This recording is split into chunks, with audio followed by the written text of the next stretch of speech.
I'm sure Peter stayed out of the sea, that much I can promise you. Peter's been hanging around at the GovTech Expo. It soon opens its doors there at the Durban ICC, running from today until Wednesday. And let's just get over to Peter and find out what's happening there and some of the exhibitions that are on display there. Peter? Leanne, thank you very much indeed. Yeah, I definitely stay out of the sea. In fact, the deepest water that I'll go into is my bath. That's it, mate. But yeah, as you said, we're at the Durban ICC, and this is the venue for this year's GovTech conference. And for the first time, they launched their inaugural Public Sector ICT Awards. And that's to recognize essentially excellence and institutions, people across government, across the public sector who've been deploying ICTs and technology essentially to improve the lives of people. And there were various categories, and in the National Department category, the Department of Home Affairs won that award. And to tell us a little bit about what they've been doing there is the Deputy Director General for Institutional Planning and Support, Mr. Thulani Mavuso. Thank you very much for joining us. And first of all, congratulations on the Department of Home Affairs winning in the National Department category. No, thank you very much, Peter. And indeed, we're quite excited to be the first department to actually win this first National Department's Award, this inaugural award for ICT. All right, so I've been dealing with the Department of Home Affairs for many, many years, and everybody's going to deal with the department at some point in their lives. In fact, from the day they're born onwards. And the thing I've noticed, and a lot of people have noticed, is a lot of things come out quicker, processes are quicker, and the queues are getting smaller. What is it that you're doing? No, look, I think we need to just look back at the history. Home Affairs over the years has been a paper-based department. So one of the things that we have done in terms of our modernization is to automate the processes to make them more efficient, more easy to actually to process. So I think that's basically the benefits that we're getting to see now with our modernization system. The live capture system that won last night is basically the one that we use to process the smart ID cards and the passports. I think the citizens have seen the benefit of the new technology because they're getting their documents quicker, as you've just said, but also they are kept informed during the process. So I think for me, those are the critical things that any state can actually do it to itself, because we are moving towards e-government, and our main aim is to ensure that, one, people have easy access to information, we create convenience, we reduce paper, to ensure that there's paperless processes, but that when you leave our office, you're guaranteed that your application has actually been captured when you get that particular SMS. So really, that's where we are. All right, so speed of process is one thing, and I guess sometimes people worry that the quality of the process, has that been compromised? In other words, is it secure? Definitely it is secure. Actually, one of the greatest things that we want to do is to improve customer satisfaction. I think really when we talk about the speed of process, remember when the ID application is actually confirmed and it gets into the system, it goes through a very detailed process at the back office, which is actually not human-based. There's no human intervention on that because it's an automated process. So quality has been therefore guaranteed.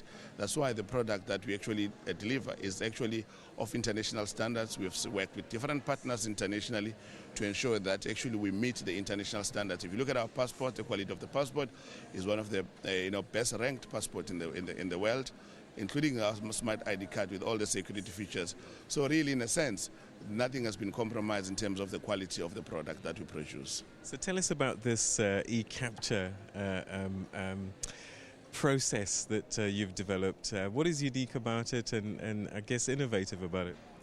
Well, there's a number of things. First of all, in the past, before you come to Home Affairs, you needed to bring photos, you needed to bring, take what are called fingerprints, using the ink. So what we do now is that when you arrive at our offices, you do not have to bring any photo because we've got a booth where we capture the photograph ourselves.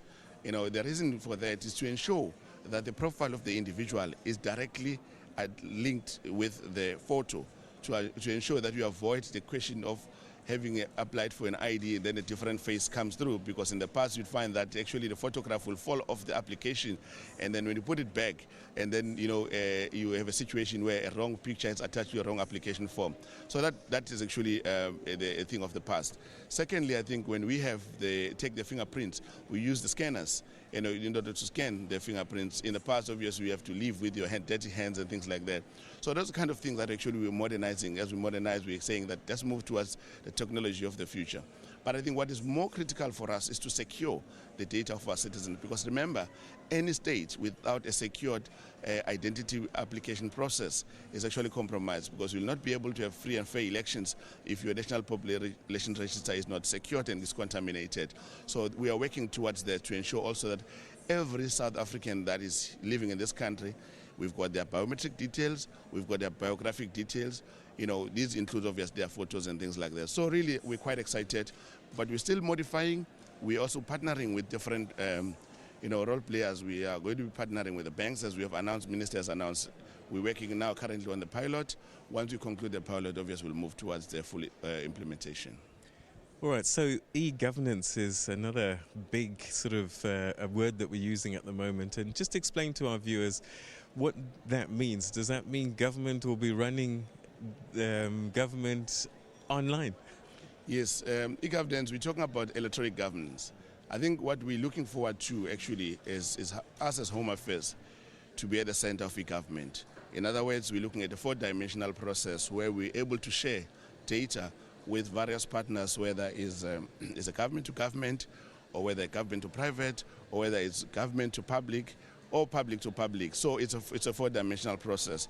So really, this is where we're looking for. We want the Department of Human Settlements, when they process the application for housing, to verify the individuals against the database of Home Affairs. Also, when we're sharing, we want the Department of Health, when they have actually patient profiles, those actually can be linked to the national population registers. So those are kinds of things. Even private sector, we're working with the banks through SABC, where they're able to verify individuals. We want even to elevate that to even more sophisticated than we're currently doing. We want insurance companies to be able to have access to the information that we have. We have obviously signed different agreements with different insurance companies where there are claims that related to death benefits and things like that, because some people are declared dead while they are alive. So we want them to be able to have real, real-time information on the information that we have as Department of Home Affairs.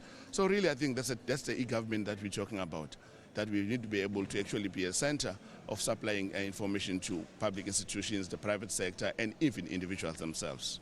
All right, so some of the challenges, of course, with this is dependent on how far and wide things like broadband are rolled out. Is this something that is of concern to you as Department of Home Affairs? Because if I'm in deep rural KwaZulu-Natal, I want to get a smart card. How do I do that without having to go all the way to town?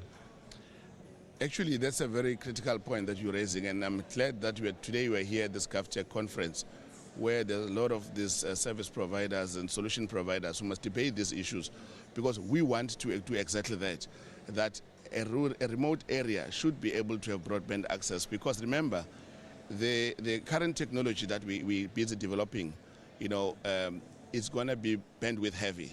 It will need a reliable network, uninterruptible. Because remember, in the past, when we are offline, you could be able to help somebody using a paper application. But once you automate, you don't need a paper application, because you will not have the paper application.